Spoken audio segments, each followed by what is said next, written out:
Shark of a list of lawless residents, for food and diet lands will appear unto our state, but to recover of us by strong hand and terms compulsory these foresaid lands so by his father lost. And this, I take it, is the main motive of our preparations, the source of this our watch, and the chief head of this post-haste and rummage in the land. I think it be no other, but even so. The motive is to trouble my eye. So, behold, lo, where it comes again! Of process thy blasphemy!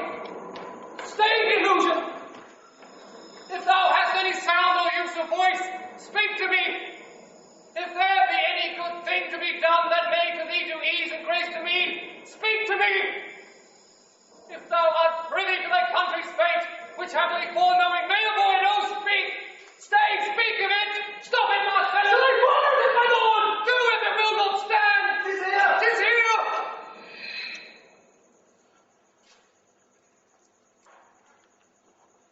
'Tis God. We do it wrong being so majestical to offer it the show of violence, for it is as the air invulnerable, and our vein flows malicious mockery. Who was about to speak when the cock crew? And then it started like a guilty thing upon a fearful summons. But look, the morn in russet mantle clad walks o'er the dew of yon high eastward hill. Break we our watch up, and by my advice, let us impart what we have seen tonight unto young Hamlet, for upon my life, this spirit done to us will speak to him. Do you consent we shall acquaint him with it as needful of our loves, fitting our duty? Let's do as I pray, and I this morning know where we shall find him most conveniently.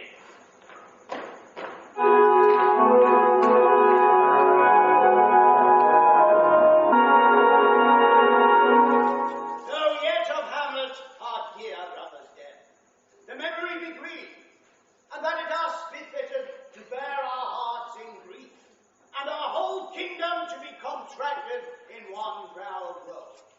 Yet so far hath discretion fought with nature, that we with wiser sorrow think on him, together with remembrance of ourselves.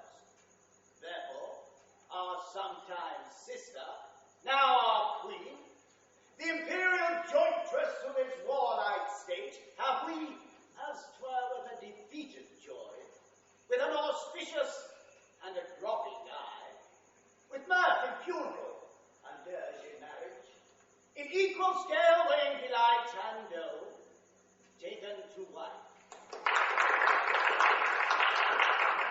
Nor have we herein by no better wisdom, which have freely gone with this affair along, for all our thanks. Now follows that you know, young photographs, holding a weak supposal of our worth, or thinking by our dear brother's death, our state to be disjoint and out of frame, collegiate with this dream of his advantage, he hath not failed to press us with message, importing the surrender of those lands lost by his father, with all bands of law to our most noble brother. So much for him. And now for ourselves until this time of meeting. Thus much the business is. We have here writ to Norway, uncle of young Fortinbras, who impotent and bedrid scarcely hears of this his nephew's purpose, to suppress his further gate herein. And we here dispatch you, good Cornelius, and you, Voldemar, as bearers of these greetings to old Norway. Farewell, and may your haste commend your duty. In that and in all things will we show our duty. We doubt it not. Heartily farewell. And now, Laertes, what's the use with you? Throws up some suit. What is Laertes? I cannot speak of reason to the gain and lose your voice. Thou pay, yes, that shall not be my offer, not thy asking. The head is not more natural to the heart, the hand more instrumental to the mouth, than is the throne of Denmark to thy father. What wouldst thou have, Laertes? My dread lord, you have leave and favour to return to France, from whence though willingly I came to Denmark to show my duty in your coronation, yet now I must confess that duty done, my thoughts and wishes bend again toward France, and bow them to your gracious leave and pardon. Have you your father to be what we say is early? He has, my lord, drawn from me my slow leave, my love superstition, and at last upon his will I have sealed my heart consent. I do beseech you, give him leave to go. Take out their hour and he sounded line, and up by this place ended up by will. But now my cousin has it, and my son. A little more than kin and less than kind. How is it that the clouds still hang on you? Not so, my lord. I am too much in the sun. Good Hamlet, cast thy nighted colour off, and let thine eye look like a friend on Denmark. Do not forever with thy veiled lids seek for thy noble father in the dust. Thou knowest 'tis common. All that lives must die, passing through nature to eternity. Aye, madam, it is common. If it be, why seekest so particular with thee? Seeds, madam. Nay, it is. I know not seeds. 'Tis not alone my inky cloak, good mother, nor customary suits of solemn black, nor windy suspiration of false breath, no, nor the fruitful river in the eye, nor the dejected haviour of the visage, together with all forms, moods, shapes of grief which can denote me truly. These indeed seem, for they are actions that a man might play. But I have that within which passeth show these but the trappings and the suits of woe. 'Tis sweet and commendable in your nature, Hamlet, to bear these morning duties to your father. But you must know, your father lost a father. That father lost his, and the survivor bound in filial obligation for some time to do obsequious sorrow. But to persever in obstinate condolement is a cause of impious stubbornness. 'Tis unmanly grief. It shows a will most incorrect to heaven, a heart unfortified, a mind impatient, an understanding simple and unschooled. For what we know must be, and is as common as any of the most vulgar thing to sense. Why should we in our peevish opposition take it to heart? Fie, 'tis a fault to heaven, a fault against the dead, a fault to nature, to reason most absurd, whose common theme is death of fathers, and who still have pride from the first course till he that died today. This must be so. We pray you throw to earth this unprevailing world, and think of us as of a father. For let the world take note, you are the most immediate to our throne, and with no less nobility of love than that which dearest father bears his son, do I impart towards you. For your intention going back to school in Wittenberg, it is most retrograde to our desire, and we beseech you, bend you, to remain here in the cheer and comfort of our eye, our chiefest courtier, cousin, and our son. Let not thy mother lose her prayers, Hamlet. I pray thee stay with us, go not to Wittenberg. I shall in all my best obey you, madam. Why, 'tis a loving and fair reply. Be as ourself in Denmark. Madam, come. This gentle and unforced accord of Hamlet sits smiling to my heart. Embrace well, no jumping health that Denmark drinks today, but the great cannon to the clouds shall tell, and the king's roast to heaven shall brew it today, bespeaking earthly thunder. Come, away!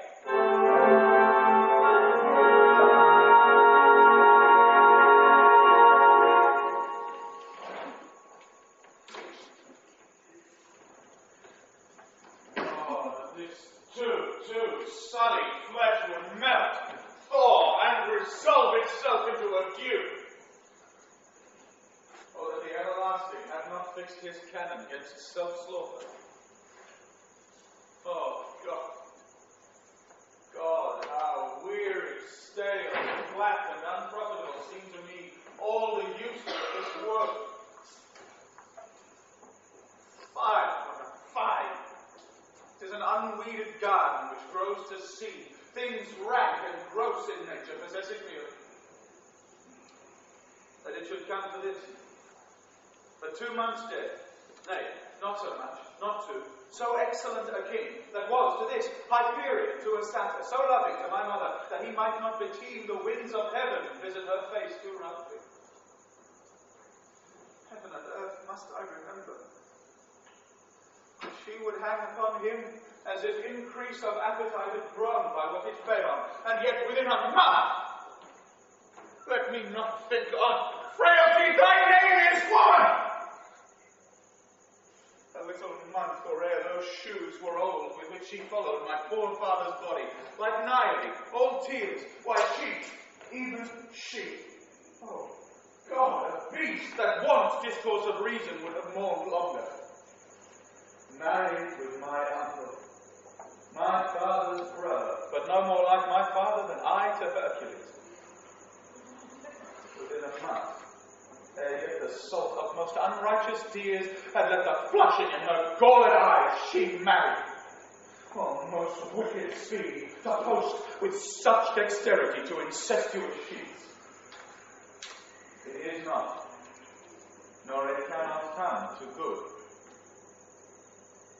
But break my heart, for I must hold my tongue. Hail to your lordship! I'm glad to see thee well.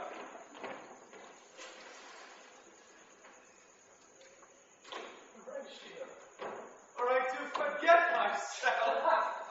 The same, my lord, and your poor servant. But, sir, my good friend, I'll change that name with you. And what make you from Wittenberg, Horatio? Marcellus. My good lord. I'm very glad to see you. Good evening, sir. But what in fact make you from Wittenberg, Horatio? A true disposition, good my lord. I would not hear your enemy say so. But what is your affair in Elsinore? We'll teach you to drink deep ere you depart. My lord, I came to see your father's funeral. I prithee, do not mock me, fellow student. I think it was to see my mother's wedding. Indeed, my lord, it followed hard upon. Thrift, Horatio. The funeral Blakeley stood coldly furnished forth the marriage lady. But I have met my dearest foe in heaven, or ever I have seen that day, Horatio. My father. Methinks I see my father. Where, my lord?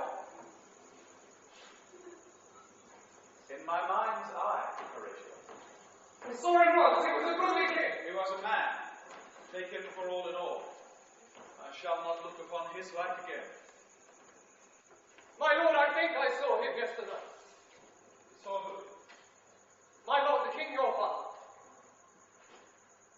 The king, my father. Season your admirations for a while with an attent ear, till I may deliver upon the witness of these gentlemen this marvel to you. For God's love, let me hear. 2 nights together had these gentlemen, Marcellus and Bernardo, on their watch in the dead waste in the middle of the night being thus encountered. A figure like your father, arm at point exactly, capipae, appears before them, and with solemn march goes slow and stately by them. This to me in dreadful secrecy they did impart, and I with them the 3rd night kept the watch, whereas they had delivered, both in time, form of the thing, each word made true and good. My lord, the apparition comes. I knew your father, these hands are not more like. But where was this? My lord, upon the platform where we watched. Did you not speak to it? My lord, I did, but answer made it none. Yet once methought it lifted up its head and did address itself to motion like as it would speak. But even then the morning cock crew loud, and at the sound it shrunk in haste away and vanished from our sight.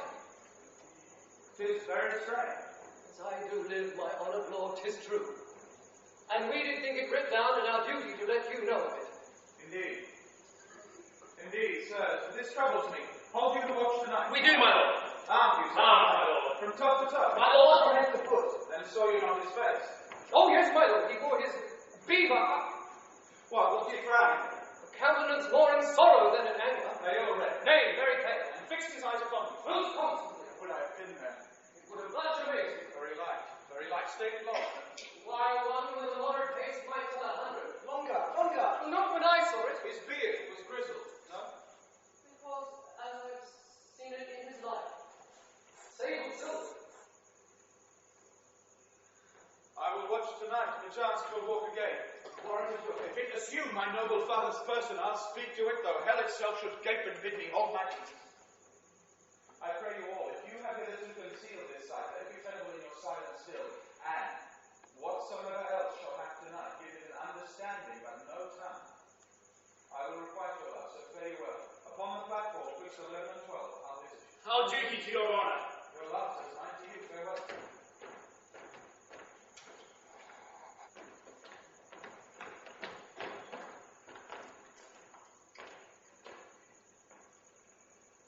My father's spirit, in arms. All is not well. the night will come. Till then, sit still, my soul. Foul deeds will rise, though all the earth o'erwhelm them to men's eyes. My necessaries are embarked. Farewell. And sister, if the winds give benefit and convoy is assistant, do not sleep and let me hear from you. Do you doubt that? For Hamlet, and the trifling of his favour, holds the fashion and a toying blood, a violet and youth of primary nature, forward, not permanent, sweet, not lasting, the perfume and supplies of a minute no more. No more, but so? Think it no more. Perhaps he loves you now, and now no soiled nor portal doth besmirch the virtue of his will, but you must fear. His greatness weighs, his will is on his own, for he himself is subject to his birth. He cannot, as unvalued persons do, carve for himself, for upon his choice depends the sanity and the health of his whole state. Weigh what loss your honour may sustain to creep ye listy songs. Lose your heart or your chaste treasure open to some master in tune. Fear it, Ophelia. Fear it, my dear sister.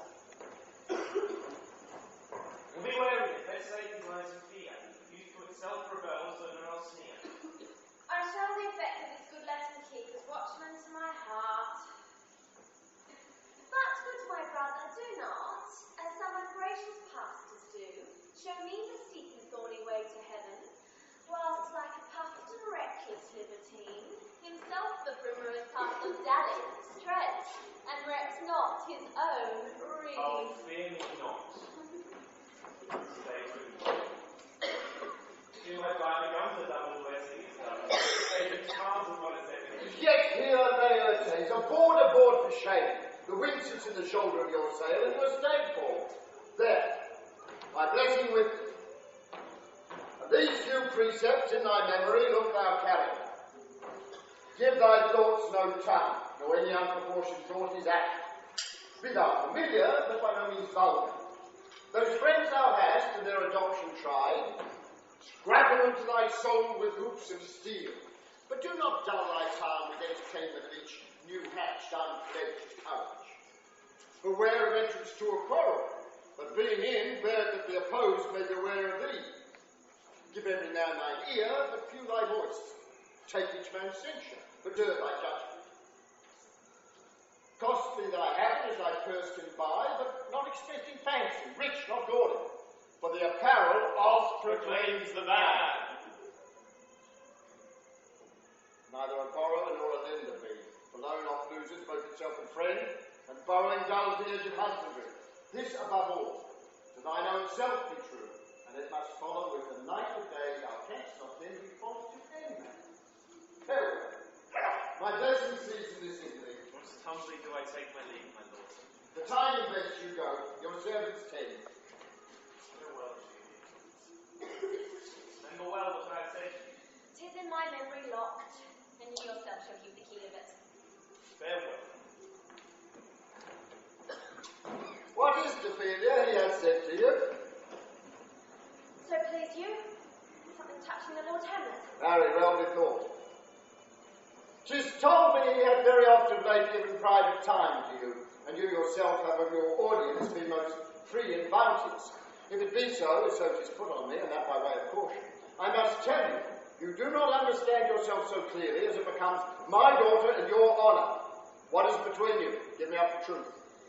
He hath, my lord, of late, made many tenders of his affection to me. Affection? Oh, you speak like a green girl, unsuited in such perilous circumstances. Do you believe these tenders, as you call? I do not know, my lord, what I should think. Mary, I will teach you. Think yourself a baby. The Chinese tenders for true pay which are not sterling. Tender yourself more dearly, or, not to crack the wind of a poor phrase, running it thus, you'll tend to be a fool. My lord, he hath been fortune who would love honourable fashion. High fashion you may call it, don't you, go? And hath given countenance to speech, my lord, with all silver, holy vows of heaven. Fine. Springes to catch woodcocks. I do know when the blood burns how prodigal the soul makes the tongue vows.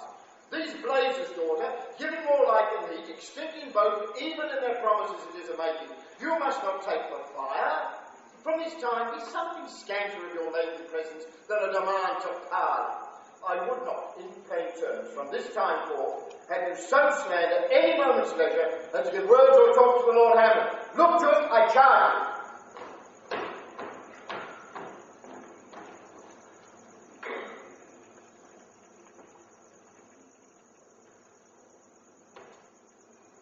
Come your ways. I shall obey, my lord.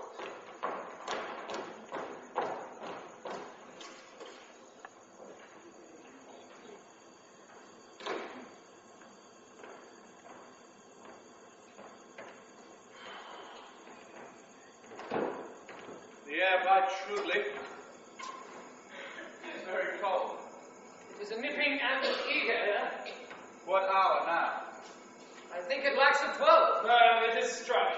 Indeed, I heard it not. It then draws near the season wherein this spirit held his wont to walk.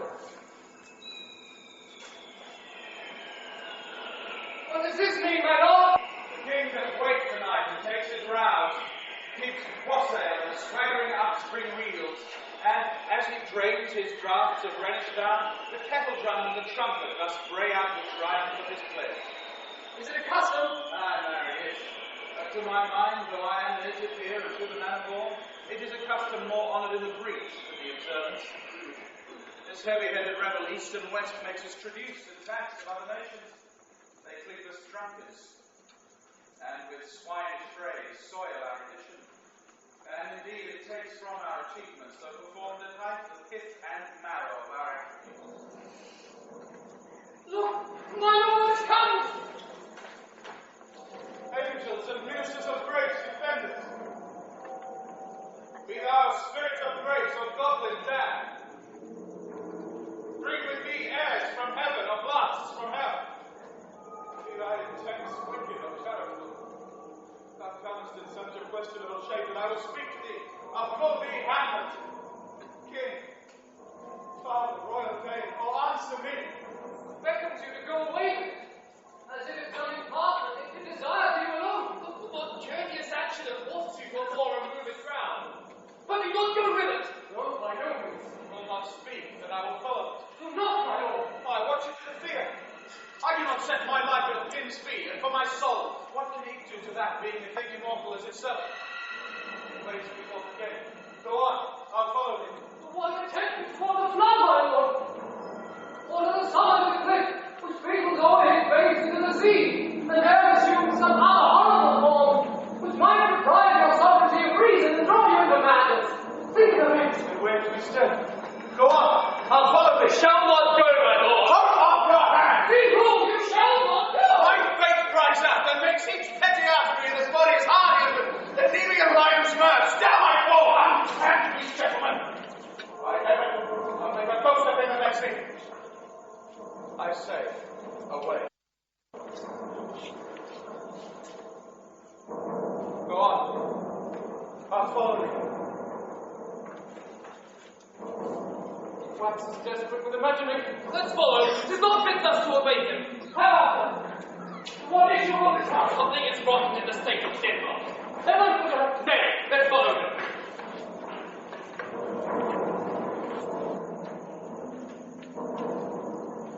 Whither wilt thou lead me? Speak. I'll go no further. Mark me! I will. My hour is almost come, when I, to sulphurous and tormenting flames, must render up myself. Alas, poor ghost. Pity me not, but lend thy serious hearing to what I shall unfold. Speak. I am bound to hear. So art thou to revenge when thou shalt hear. What?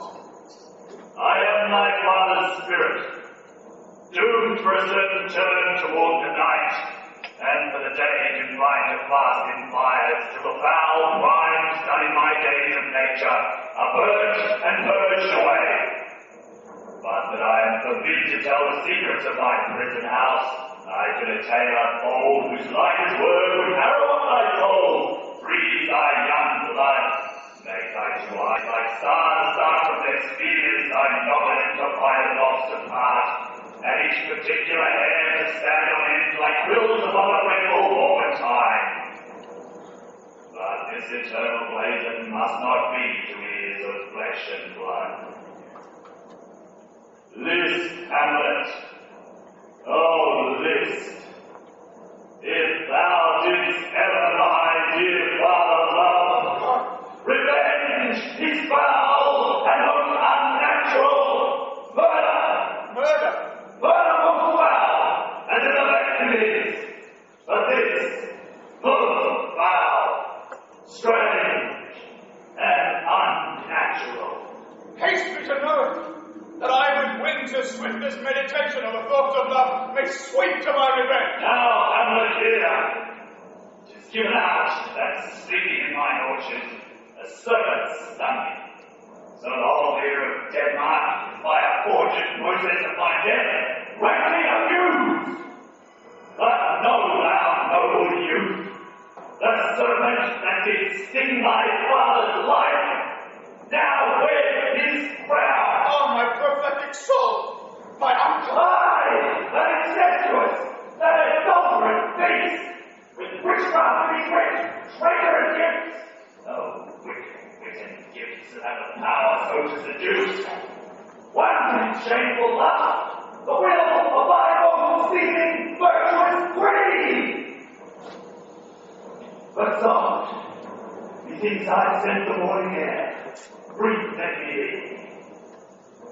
Sleeping within my orchard, my customary ways of the afternoon, upon my secure hour thy uncle stole, with juice of cursed heavenly file, and the torches of mine ears implore the leprousness stillness, whose effect holds such an enmity with the blood of man, that swift as quicksilver courses through the natural gates and alleys of the body, and with a sudden vigor of possible curve, like eager droppings into milk, of thin and wholesome blood.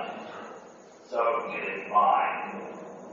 Thus was I, sleeping by a brother's hand. Life, proud, queen at once dispatched. Gone even in the blossoms of my sin. Unhoused, disappointed, unannaled. No reckoning made, but sent to my account with all my imperfections on my head. Oh, horrible, most horrible. If thou hast nature in thee, bear it not. Let not the royal bed of Denmark be a couch for luxury and damned incest. Howsoever thou pursuest this act, take not thy mind, nor let thy soul contrive against thy mother ought. Leave her to heaven, and to those thorns that in her bosom lodge, to prick and sting her. Fare thee well at once. Blow her. Shows the man to be near, and gives to pale his uneffectual fire. Adieu, adieu, Hamlet. Remember me.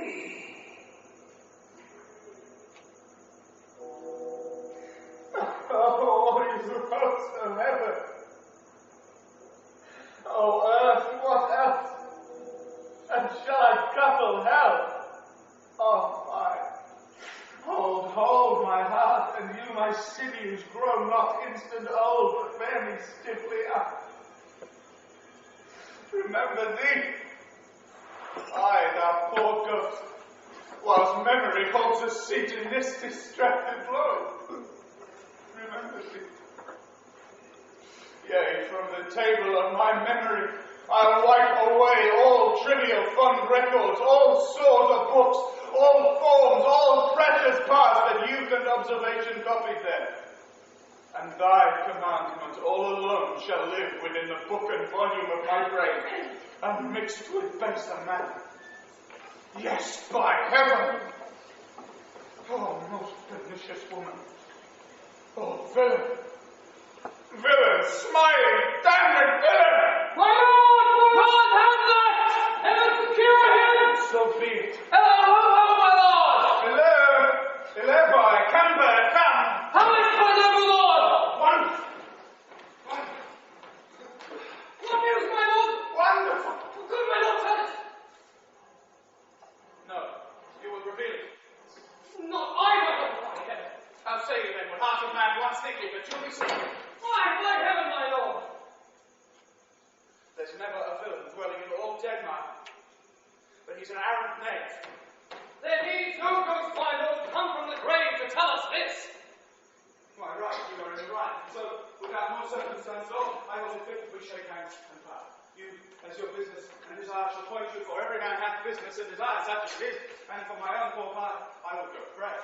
These are but wild and whirling words, my Lord. I am sorry they offend you. Heartily, yes, faith, heartily. There's no offence, my Lord. Yes, by St. Patrick, but there is, Horatio, and much offence to it. Touching this vision here, it is an honest ghost, that let me tell you. For your desire to know what is between us, or master it as you may. And now, good friends, as you are friends, scholars and soldiers, give me one poor request. What is it, my Lord? We will. Never make known what you have seen tonight. My Lord, we will not. Nay, but swear it. In faith, my Lord, not I. Nor I, my lord, in faith. Upon my soul. We have sworn, my lord, already. Indeed, upon my soul, indeed. Say that so? Art thou there, true Petty? Come on. You hear this fellow in the summers? Consent to swear. Propose the oath, my Lord. Never to speak of this that you have seen. Swear by my soul. Swear! All day and night, this is wondrous strange. Therefore, as a stranger giveth welcome, there are more things in heaven and earth, Horatio, than a reptile in yonder lust.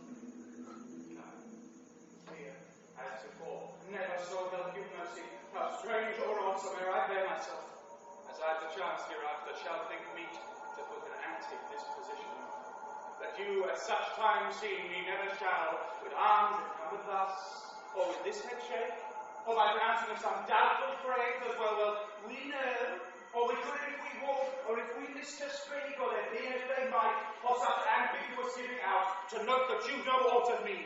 This do swear, so grace and mercy as the most need help you. Swear! Swear! We swear. Rest. Rest, perturbed spirit. So, gentlemen, with all my love, I do commend me to you. And what so poor a man as Hamlet is may do to express his love and friending to you, God willing, shall not lack. Let us go in together. And still your fingers on your lips, I pray. The time is out of joint.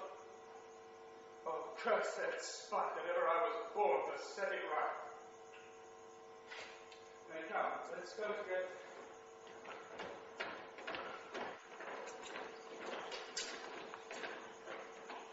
Give him this money. These notes, Ronaldo. I will, my lord. You should demand as wisely for Ronaldo before you visit him to make inquiry of his behaviour. My lord, I did intend it.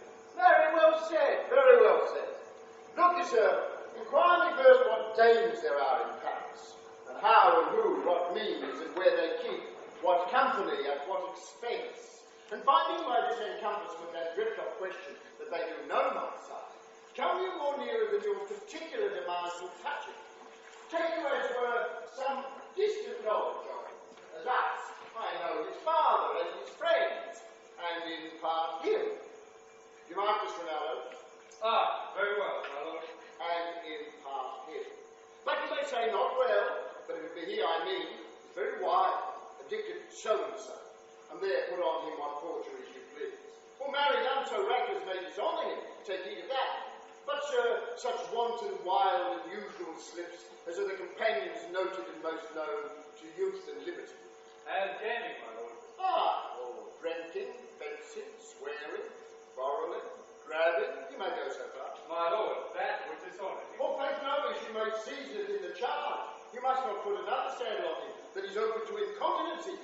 my meaning. But breathe his faults so quaintly that they may seem the taints of liberty, flash and outbreak of a fiery mind, a savageness and unreclaimed blood of general soul. But my good lord. Wherefore should you do this? Aye, my lord, I would know that.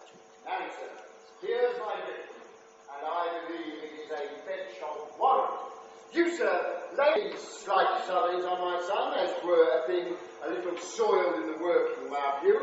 Your party and converse, him you would sound, having ever seen in the phenomenal crimes the youth you bring are guilty. Be assured, it closes with you in this consequence. Good sir, or so, or friend, or gentleman, according to the phrase or the addition of man and country. Very good, my lord. And then, sir, it does this. What was I about to say? By the rest, I was about to say something. And where did I leave? At closes in the consequence, at friend or so, and gentleman. Closes in the consequence? I marry, he closes up. I know the gentleman I saw him yesterday, or t'other day, or then, such and such. And as you say, there was he gaining. There all took in his rouse. There falling out of tennis. Or perchance I saw him enter such a house of sale, be they listed a brothel and so forth. See you now, your bait of falsehood takes this carp of truth, and thus do we of wisdom and of rich, with witnesses, with the sayings of bias, by indirections find directions out. So, by my former lecture and advice, shall you, my son. You have me, have you not? My lord, I have. God by you pretty well. Good, my lord. Observe his inclination in yourself. I shall, my lord. And let him ply his music. Well, my lord. Farewell. How now, do you know what's the matter? My lord, I have been so frightened. With what in the name of God? My lord, as I was sewing in my closet. Lord Hamlet! His doublet all unbraced. No hat upon his head, his stockings fell rather than down and do his ankle. Pale as his shirt, his knees knocking each other.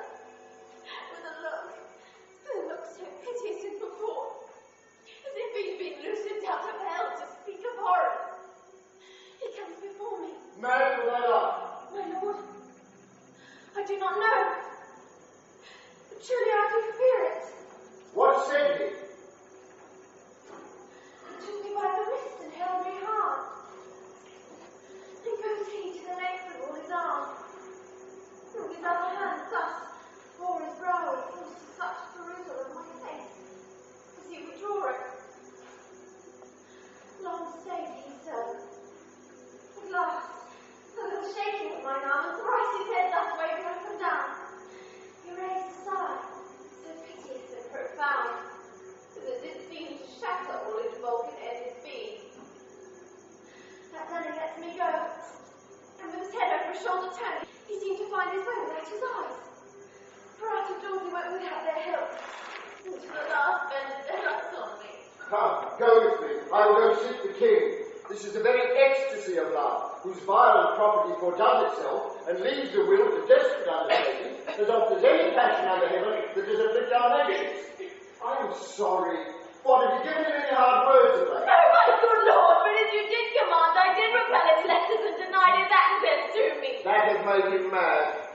I am sorry that with better heed and judgment I have not quoted him. I fear he did but trifle and meant to rack me. Oh, but beshrew my jealousy. By heaven, it is as proper to our age to cast beyond ourselves in our opinions, as it is common for the younger sort to lack discretion. Come, go to the king. This must be known, which being kept close, might move more grief to hide than hate to utter that. Come.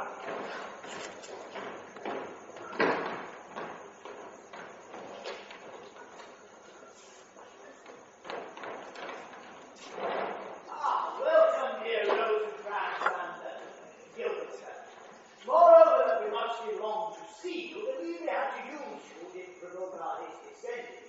Something have you heard of Hamlet's transformation? So, for instance, being an exterior, the inward man resembles that it was, what it should be.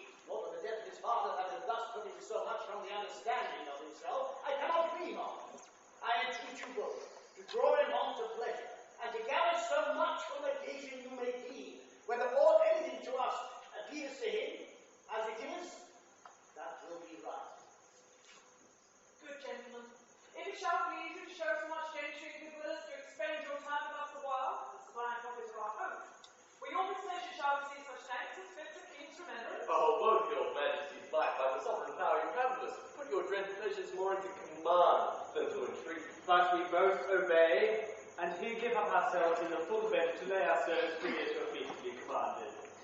Thanks, Rosencrantz, and gentle Guildenstern. Thanks, Gilstern and gentle Rosencrantz. And I beseech you instantly to visit my too much changed son. Go, some of you, and bring these gentlemen where Hamlet is. The heavens make our presence and our practice of blessed in heaven to him. Aye. Amen. The ambassadors from Norway, my good lord, are joyfully returned. Thou still have been the father of good news. Am I, my lord? Assure you, my good liege, I hold my duty as I hold my soul, both to my God and to my gracious king. And I do think, or else this brain of mine hunts not the trail of policy so sure as it had used to do, that I have found the very cause of Hamlet's lunacy. Oh, speak of that. That's what I long to hear. Give first admission to the ambassadors. My news shall fruit to that great feast. Thyself do grace to them and bring them. Tells me, my dear Gertrude, he hath found a head and source of all your son's distemper. I doubt it is no other but the main. His father's death and our hasty marriage. Well, we shall sift him. Ah, welcome, my good friends. Say, Baltimore, what from our brother Norway? Most fair return of greetings and desires. Upon our first, he sent out to suppress his nephew's levies, which to him appeared to be preparation against the Poland. But, better looked into, he truly found it was against your highness. Whereat grieved, that so his sickness, age, and impotence was falsely borne in hand, sends out arrests on Fortinbras, which he, in brief, obeys.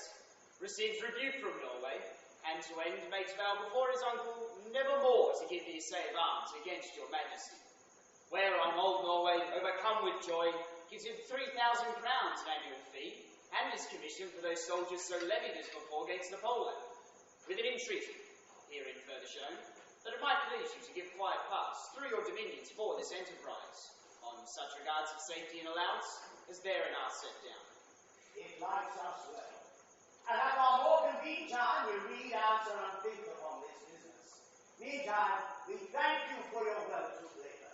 Go to your rest, and night will piece together. Most welcome home. This business is well ended. My liege and man, to expostulate what majesty should be, what duty is, why day is day, night, night, and time is time, were nothing but to waste night, day, and time. Therefore, since brevity is the soul of wit, and tediousness the limbs and outward flourishes, I will be brief. Your noble son is mad. Mad for my lips, but to define true madness, what is it but to be nothing else but mad? But let that go. More matter with less art. Madam, I swear I use no art at all.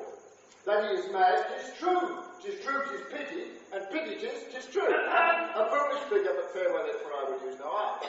Mad, let us grant him then. And now remains that we find out the cause of this effect, or rather say the cause of this defect, for this effect, defective, comes by cause. Thus remains, and the remainder thus. Perpend, I have a daughter, and while she is mine, who in her duty and obedience mark, hath given me this. Now gather and surmise.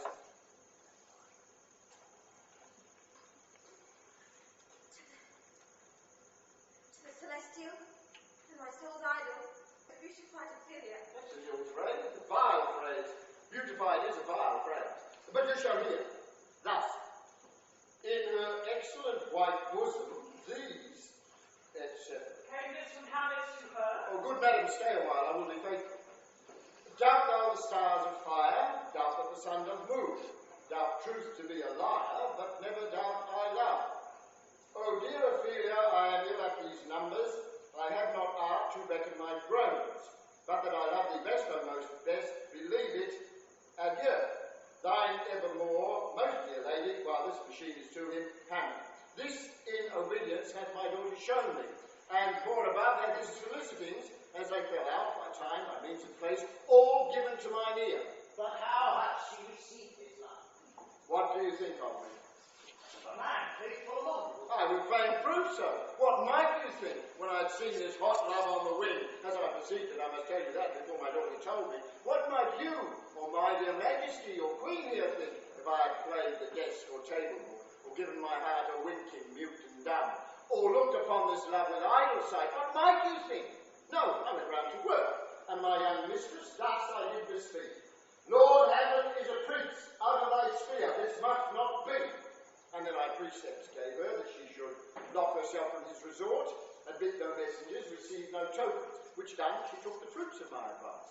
And he, repelled, a short tale to make, fell into a sadness, thence to a fast, thence to a watch, thence to a weakness, thence to a likeness, and by this declension into the madness wherein now he raves and all we mourn for. You think 'tis this? It may be. Very right. Had there been such a time, I fain know that, when I have positively said to so will it prove otherwise. Not that I know. Take this from this, if this be otherwise. If circumstances lead me, I will find where truth is hid, though it were hid indeed within the centre. How may we try it first? You know sometimes he walks 4 hours together here in the loft. So he doesn't need. At such a time I'll loose my daughter to him. For you and I behind an arras then mark the encounter. If he have her not, and be not from his reason fall thereon, let me be no assistant for a state, but keep a farm and carcass. We will try it. Good look where sadly the Conrad shall come. Oh, good madam, will it please you leave us here? With all my heart.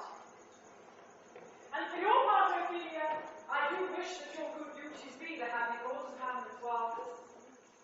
So shall I hope that your virtues will bring him to his wonted way again. Do both of us. Madam, I wish it may.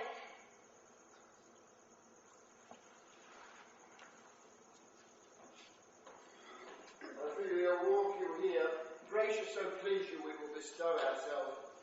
Read on this book, that show of such an exercise may colour your loneliness.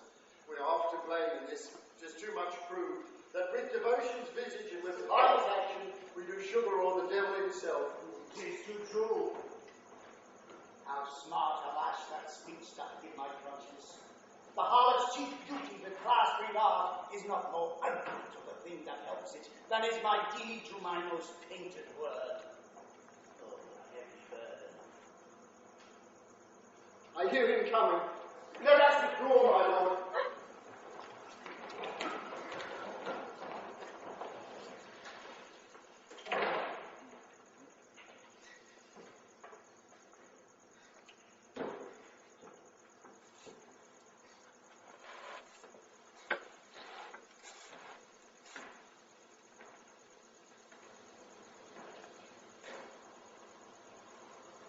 Be or not to be?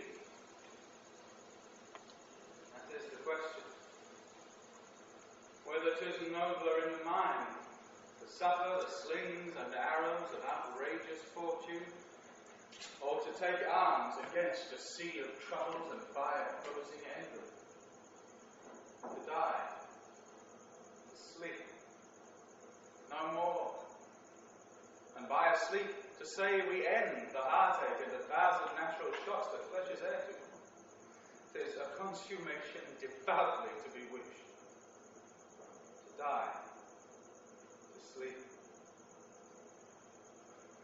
To sleep perchance to dream. Aye, there's the rub. For in that sleep of death what dreams may come when we have shuffled off this mortal coil must give us pause. There's the respect that makes calamity of so long life. For who would bear the whips and scorns of time, the oppressor's wrong, the proud man's contumely, the pangs of despised love, the insolence of office, the law's delay, and the spurns that patient merit of the unworthy takes, when he himself might his quietus make with a bare bodkin? Who would fathers bear to grunt and sweat under a weary life?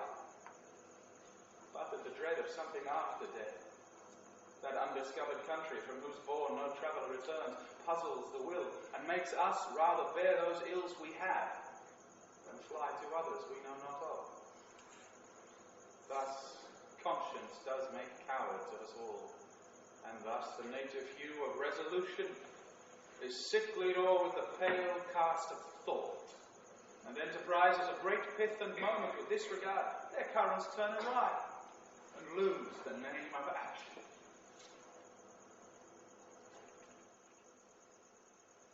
Soft view now, the fair appearing. Nymph, in thy orison be all my sins remembered. Good my lord, I will be honoured for this many a day. I humbly thank you. Well.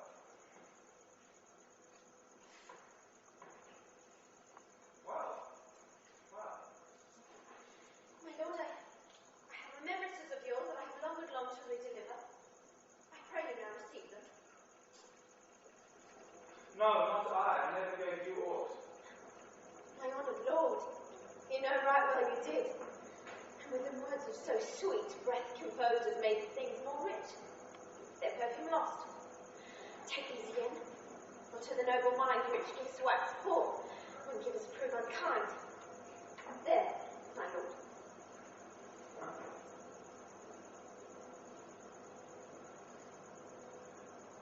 Are you honest? My lord? Are you fair? What means your lordship? That if you be honest and fair, your honesty should admit no discourse to your beauty. Could beauty, my lord, have better commerce than with honesty? Aye, truly. For the power of beauty will sooner transform honesty from what it is to a bawd, and the force of honesty can translate beauty into his likeness. This was sometimes a paradox, but now the time gives it proof. I did love you once. Indeed, my lord. You made me believe so. You should believe me. For virtue cannot so inoculate our old stock, but we shall relish of it. I loved you not. I was the more deceived.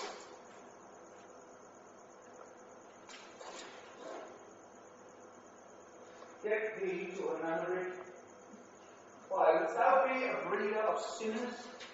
I am myself indifferent honest, but yet I could accuse me of such things that all better my mother had not borne me. I am very proud, revengeful, ambitious, with more offences at my beck than I have thoughts to put them in, imagination to give them shape, or time to act them in. What should such fellows as I do, crawling between earth and heaven? We are arrant knaves, all, believe none of us. Though thy ways too are numbered.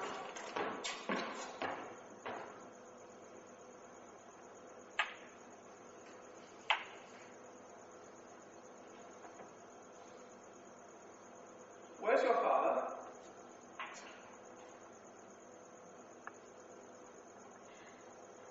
At home, my lord.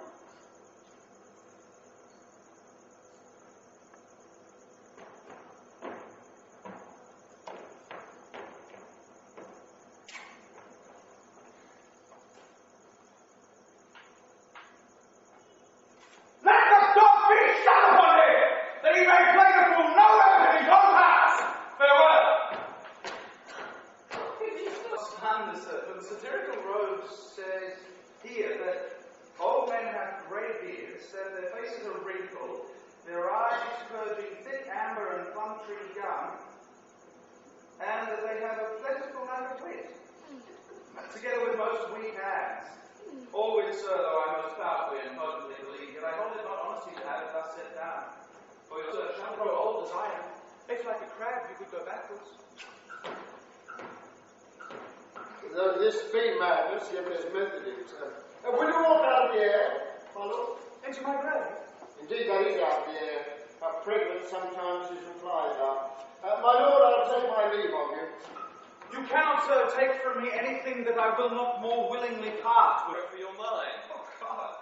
I could be bounded in a nutshell and count myself the king of infinite space, were it not that. Bad dream.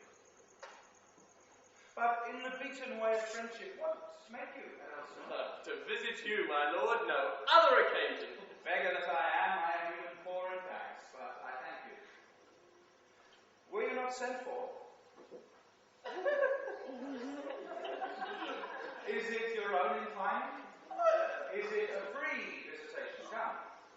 Come, deal justly with me. Come. Come. Nay, speak. What should we say, my lord? Why, anything but a purpose. You were sent for. And there is a kind of confession in your looks which your modesty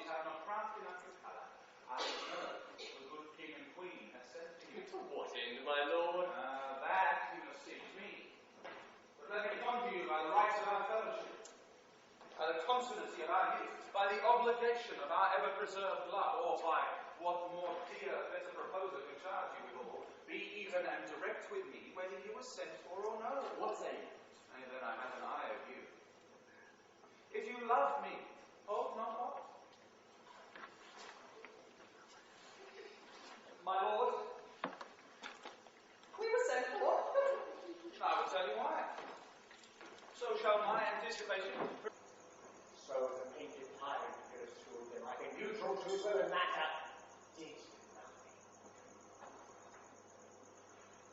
Whereas we often see against some storm silence in the heavens, the ranks stand still, the bold winds speechless, and all below is hushed and steady.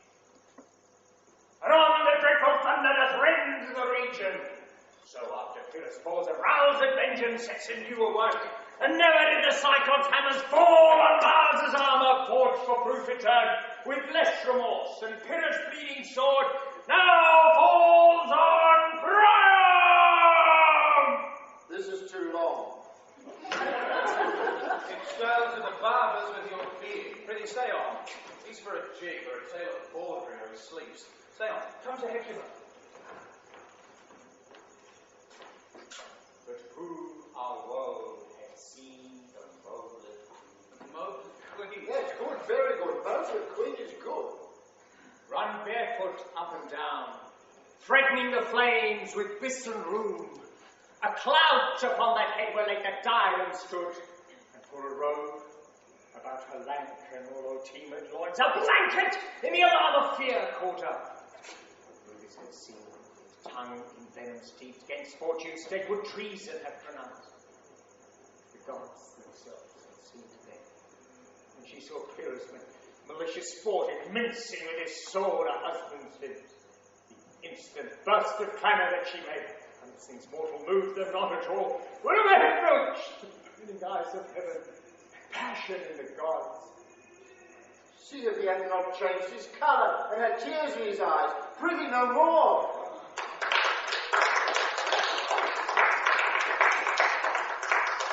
Tell you what, I'll have you speak out the rest of this soon. But my lord, will you see the players about the stone? Do you hear?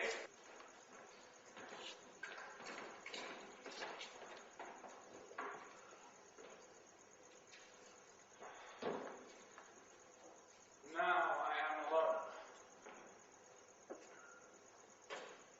Oh, what a rogue and peasant slave am I. Is it not monstrous that this player, here but in a fiction, in a dream of passion, could force his soul so to his own conceit, that from her working all his visage wan, tears in his eyes, distraction in his aspect, a broken voice, and his whole function suiting with forms to his conceit, and all for nothing. For Hecuba.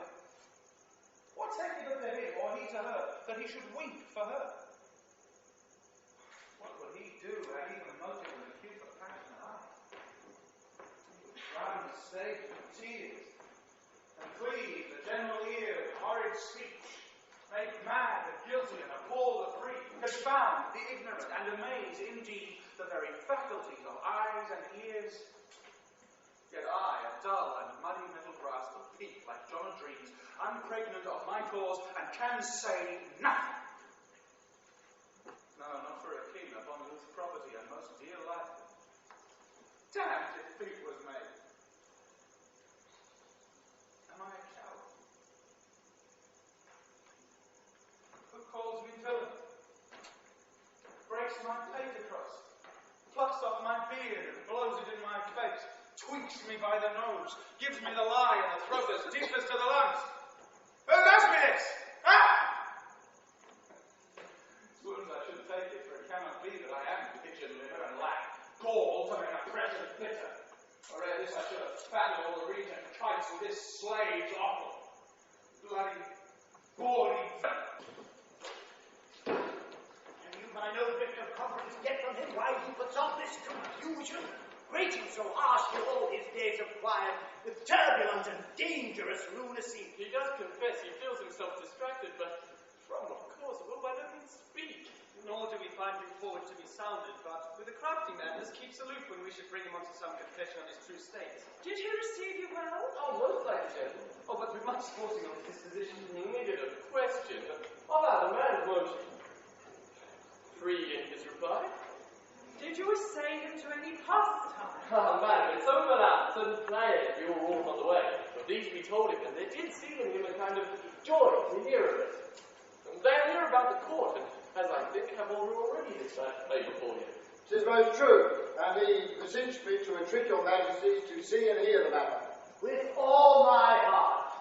It doth much content me to hear him so inclined. Good gentlemen, give him a further edge, and drive his purpose into these delights. We will, my lord.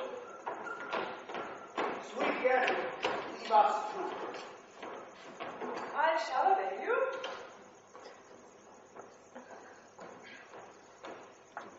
My lord, do as you please, but if you hold it fit, after the play, let his queen mother all alone entreat him to show his grief. Let her be round with him. I'll be placed, so please you, in the ear of all their confidence. If she find him not, to England send him, or confine him where your wisdom shall best think. It shall be so. Madness in great ones must not unwatched go. That you all step not was the of nature, for anything so overdone is from the purpose of playing, whose end, both at the first and now, was and is to hold, as 'twere, the mirror up to nature. To show virtue her own feature, scorn her own image, and the very age and body of the time, its form and pressure. There be players that I have seen play and heard others praise, and that highly, not to speak it profanely, that having neither the accent of Christian, nor the gait of Christian, pagan, nor man, have so strutted and bellowed that I have thought some of nature's journeymen that made me, and not made them well, they imitated humanity so abominably. I hope we have reformed that indifferently with us, sir. Reform it altogether. And let those that play your clowns speak no more than is sent down for them. For there be of them those that will themselves laugh, to send some quantity of barren spectators to laugh.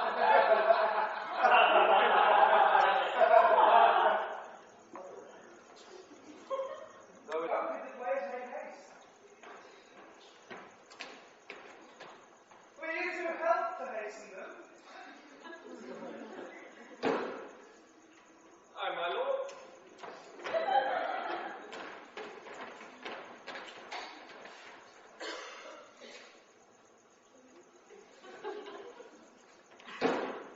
What operation? Isn't twice too much, my lord? So long. Why, then let the devil wear black, for I'll have a suit of sables. Oh, heaven, died 2 months ago and not forgotten yet. Why, then there's hope a great man's memory may outlive his life half a year. But, by a lady, he must build churches then, or else he shall suffer not thinking none with the hobby horse.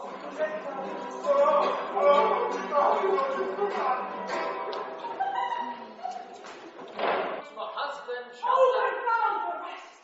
Such love must needs be treason in my breast. In second, husband, let me be accursed.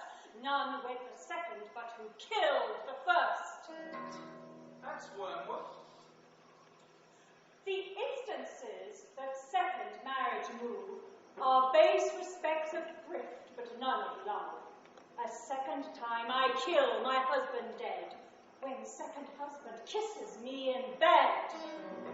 I do believe you think what now you speak, but what we do determine, oft we break. Purpose is but the slave to memory, of violent birth, but poor validity. What to ourselves in passion we propose, the passion ending, not propose.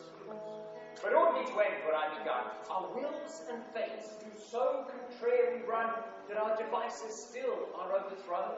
Our thoughts are ours, their ends none of our own. So think thou wilt no second husband wed. Divers thoughts when my first lord is dead. Nor earth to keep me food, nor heaven light. Sport and repose love for me day and night. To desperation turn my trusted hope, and anchor's cheer and prison be my scope.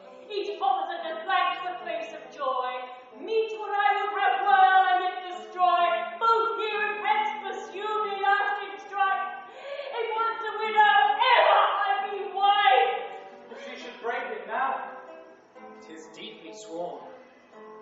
Sweet, leave me here a while. My spirits grow dull, and fain I would beguile the tedious day with sleep. Sleep rot thy brain, and never come mischance between us twain.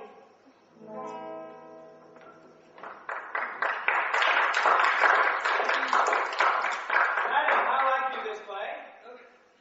The Lady Dove protests too much, methinks. Ah, but she'll keep her word. Have you heard the argument? Is there no offence in it? Oh, no. They do but jest. Poison and jest, sense in the world. What do you call the play? The mousetrap. Marry, how? Tropically. This play is the image of a murder done in Vienna. Gonzago is the Duke's name, his wife Baptista. You shall see anon. 'Tis a knavish piece of work, but what of that? Your Majesty, and we that have free souls, it touches us not. Let the gall and jade wince, our wizards are unruffed. This is one Lucianus, nephew to the king. As good as the chorus, my lord. I could interpret between you and your love if I could see the puppets now. Your key, my lord. Your key. It would cost you a groaning to take off my head. Still better and worse. So must you take your husband. Again, murderer! Fox! Leave thy damnable faces and begin. Come, crooked Raymond, bellow for revenge. Thoughts black, hands up, drugs fit and time agree. Confederate season, else no creature seen. Thou mishap, wreck the midnight weeds collected, with Hecat's band, thrice blasted, thrice infected. Thy natural magic, of dire property, unwholesome wine usurps immediately. It poisons him in the garden for his escape. His name is Gonzago. The story is extant and written in very choice Italian. You shall see anon how the murderer gets the love of Gonzago's wife. The king rises. Brightened with false fire. How best, my lord? Give all the blame. Give me some light. Light.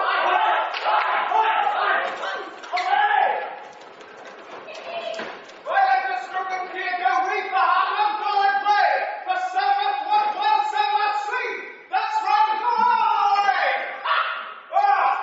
Would not this, sir, and a forest of feathers if the rest of my fortunes turn Turk with me, with 2 provincial roses on my raised shoes, get me a fellowship and a cry of players, sir? Armchair. A whole one, aye, for thou dost know, Damon dear, this realm dismantled was of Jove himself, and now reigns he, a very, very peacock. My bride. I'll take the ghost's word for £1,000. Please proceed. Very well, my lord. On the talk of the poisoning. I can very well do him. Come! The music! Come, the recorders! For if the king likes not the comedy, why then, belike he likes it not to be. Come, some music! Good, my lord. May I word with you? Ah, whole history. The king, sir, is in his retirement marvellous distempered. With drink, sir. No, my lord, with choler. Your wisdom should show itself more richer to signify this to the doctor, for me to put him into his purgation might perhaps stand him into more colour. Hey! Good, my lord, put your discourse into some frame, and start not so wildly from my affair. I am tame, sir. Pronounce. The queen, your mother, in most great affliction of spirit, has me to you. My mother, you say? Your behaviour has struck her into amazement and admiration. Oh, wonderful son that can so astonish a mother. But is there no sequel at the heels of this mother's admiration? In fact, She desires to speak with you in her closet ere you go to bed, my lord. we shall obey were she 10 times our mother. Then have you no further trade with us? My lord, you once did love me. And do still by these kickers and stealers. Good, my lord, what is your cause of distemper? You do surely bar the door upon your own liberty if you deny your griefs to your friends. Sir, I lack advancement. How can that be when you have the voice of the king himself for your succession in Denmark? Why, sir, but while the grass grows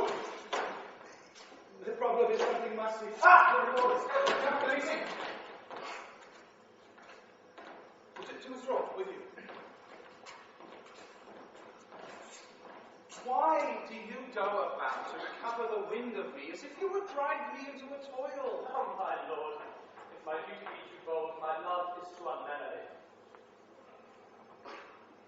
I do not well understand that. Will you play upon this pipe? My lord, I cannot. I pray. Believe me, I Oh, to beseech you. I know no touch of it, my lord. It is as easy as lying. Gather these vintages with your fingers in your thumb. Keep it directly come out, and will discourse most eloquent music. Look, these are the stars. See? Cannot I command any utterance of harmony? I have not the skill. Why, look you, how unworthy a thing you make of me. You would play upon me. You would seem to know my stops. You would pluck out the heart of my mystery. You would sound me from my lowest note to the top of my compass. And there is much music, excellent voice in this little organ. It cannot make it speak. Do you think I am easier to be played on than a pipe? Call me what instrument you will, though you can fret me, cannot play on me. God bless you, sir. My lord, the Queen would split with you and presently. Do you see yonder cloud that's almost in shape of a camel? By the mass, it is like a camel indeed. Methinks it is like a weasel. It is fat like a weasel. Or like a whale. Very like a whale. Then I will come to my mother by and by. They fool me to the top of my bed. I'll come by and by. When you say so. By and by, it is they say. Evening, friends.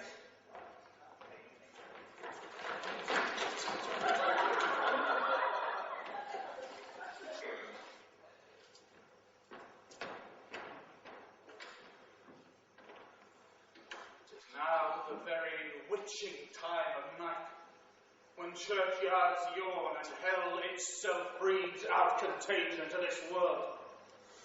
Now could I drink hot blood and do such bitter business as the day would quake to look on. So, now to my mother.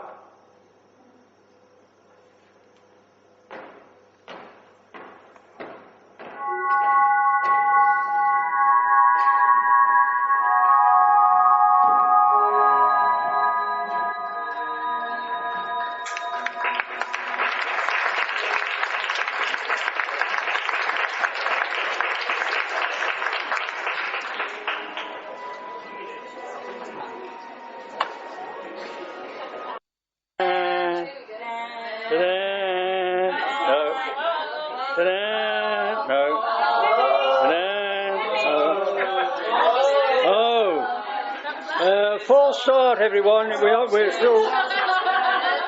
Very fortunate, David. Have you put the knife round it? Have you put the knife round? Yeah. Hooray! Oh.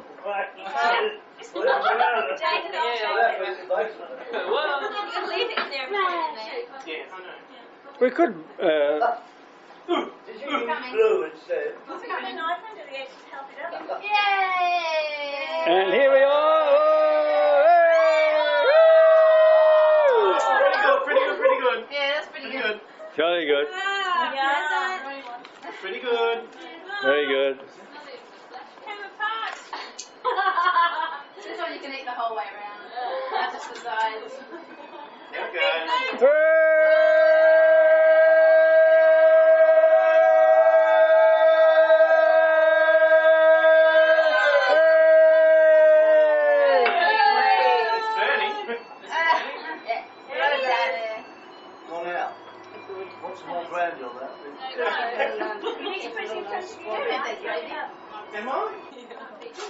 Oh, look at that, eh? Sure, looking good, isn't it?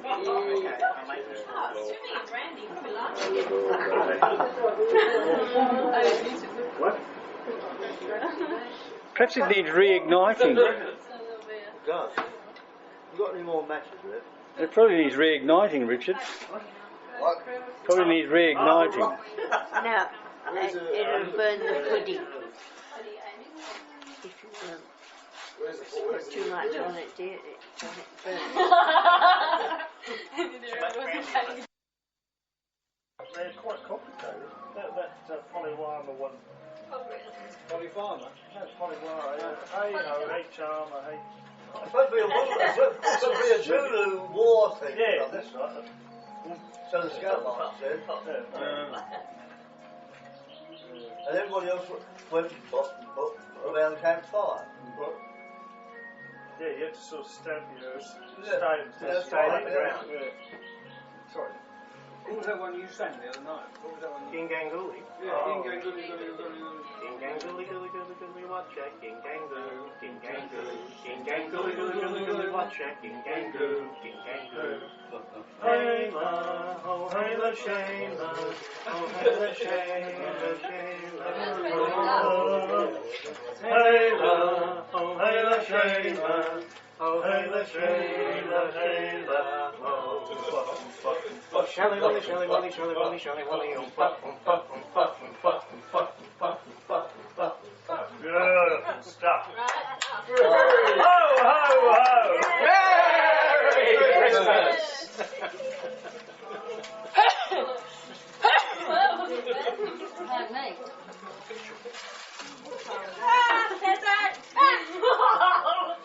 That's good. Keep that. I can Come to you, your muscle. I hear there's production. I can hear. Whoops! Crackle was a little bit of cardboard, you know. They go.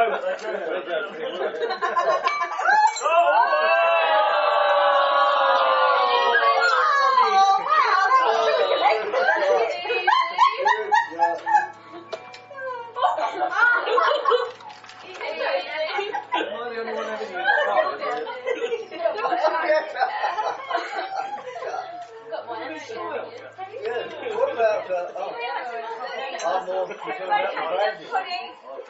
We had amber pudding. Very good.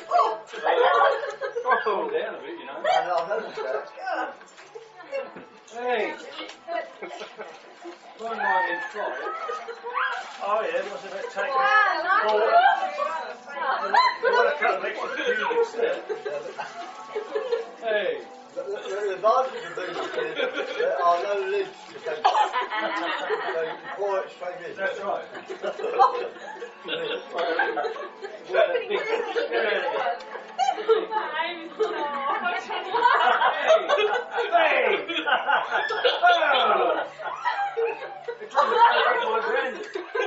It's trying to say.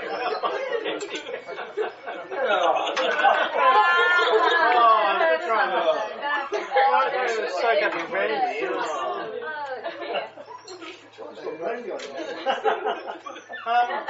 Put it under your pillow and sniff it at night. Brandon's in charge of the brandy. It was the Fruitman's Pies I was more Was it concerned about. Fruitman's Boys? You like a Fruitman's Boys? There you go, mate. Thank you very much. Thank you, Auntie Jane. Oh, sorry. Did you want to have a plain flight? No, packed up your plane. Somebody would have been fine now.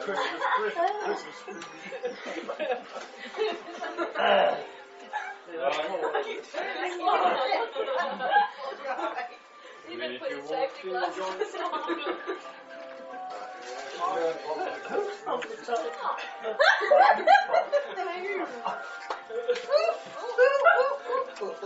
Alright.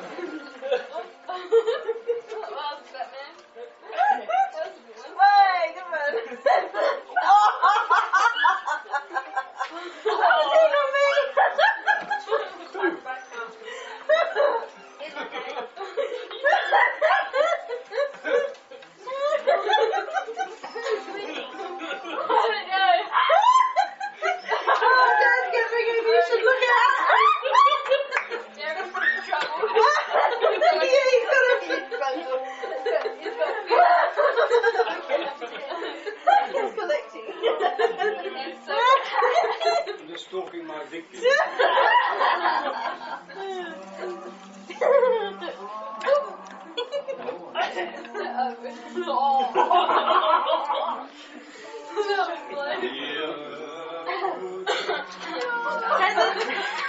That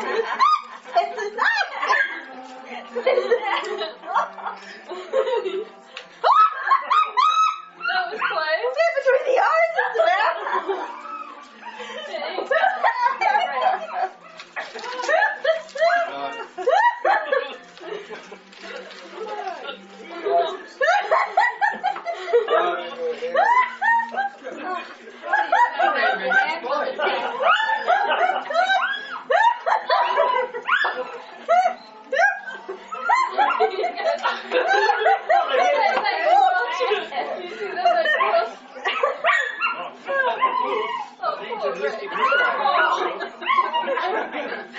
Yeah, there's a priority, I think.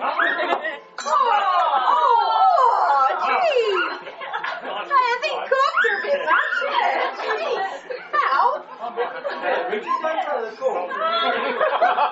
Yeah, right.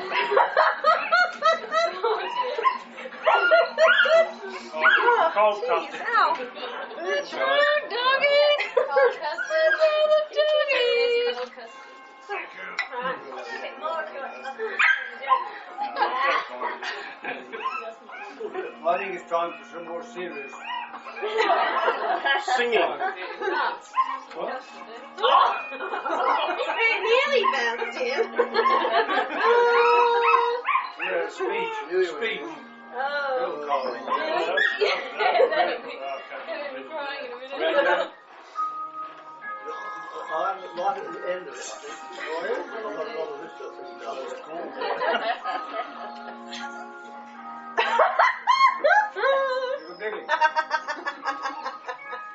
I saw that present. Guys, eat to stop round here. But if you're up at the table more, I think you're away. So unnatural. You can't get some eating it. No, you speak over it fine.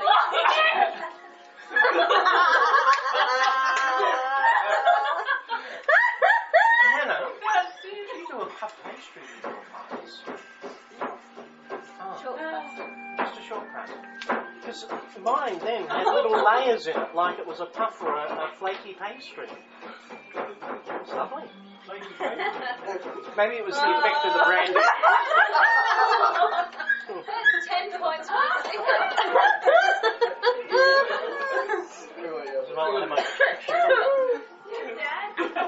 Might have a corpse, that was the best thing. No way! Didn't break someone's arm. Oh, no, Broke my ear.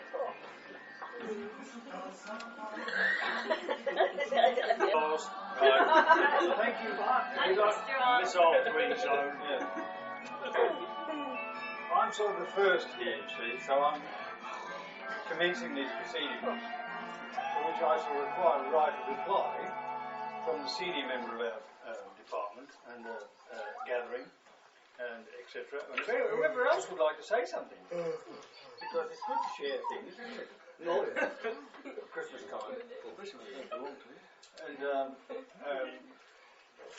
I must say I was very impressed by the food and everything else. I'd like to give thanks to Mary for all her efforts.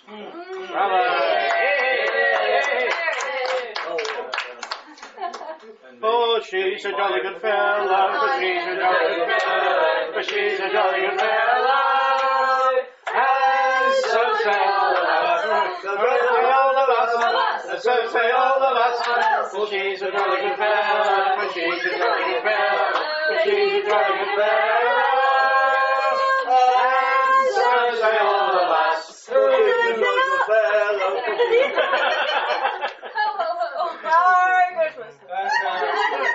Well, I'm pretty good too.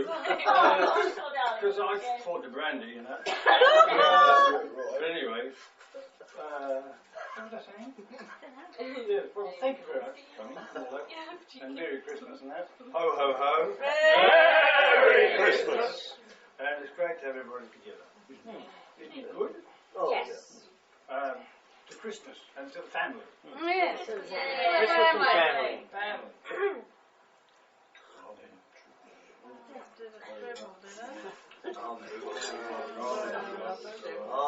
Next. Next. Look Get those women in. Mother.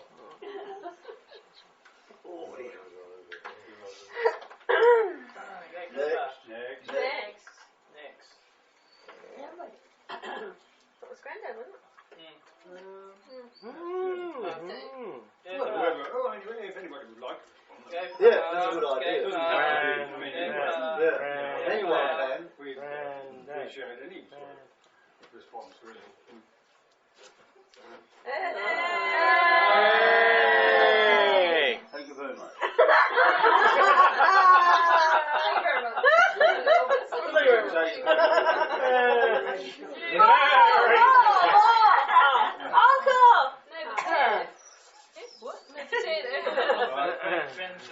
Where's my great grandchildren?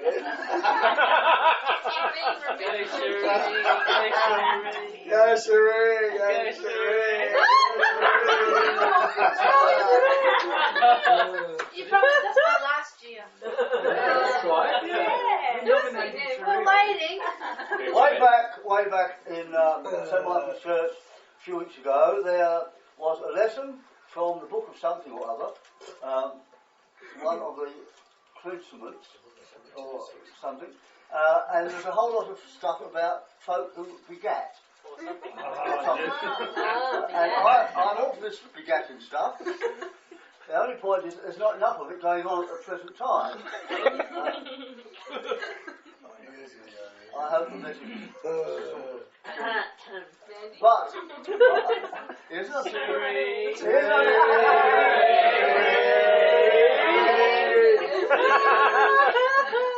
Isn't that something you have a do once a year like this at the time of Christmas, when everybody who's sitting around the table is all part of the process of begatting. When? Hi, Clive. Clive and Fi. Rewind. Clive and Fi. Take 2. Have a glass of wine. We wish you a very Merry Christmas to the Malcolm family, and we hope you have a lovely time. We've had a lovely day up till now. We've had a great time, and so this is part 2 for Sharon and Grant, and we wish you a very happy Christmas and a happy New Year. Here, here. You going to sing them a carol? All right.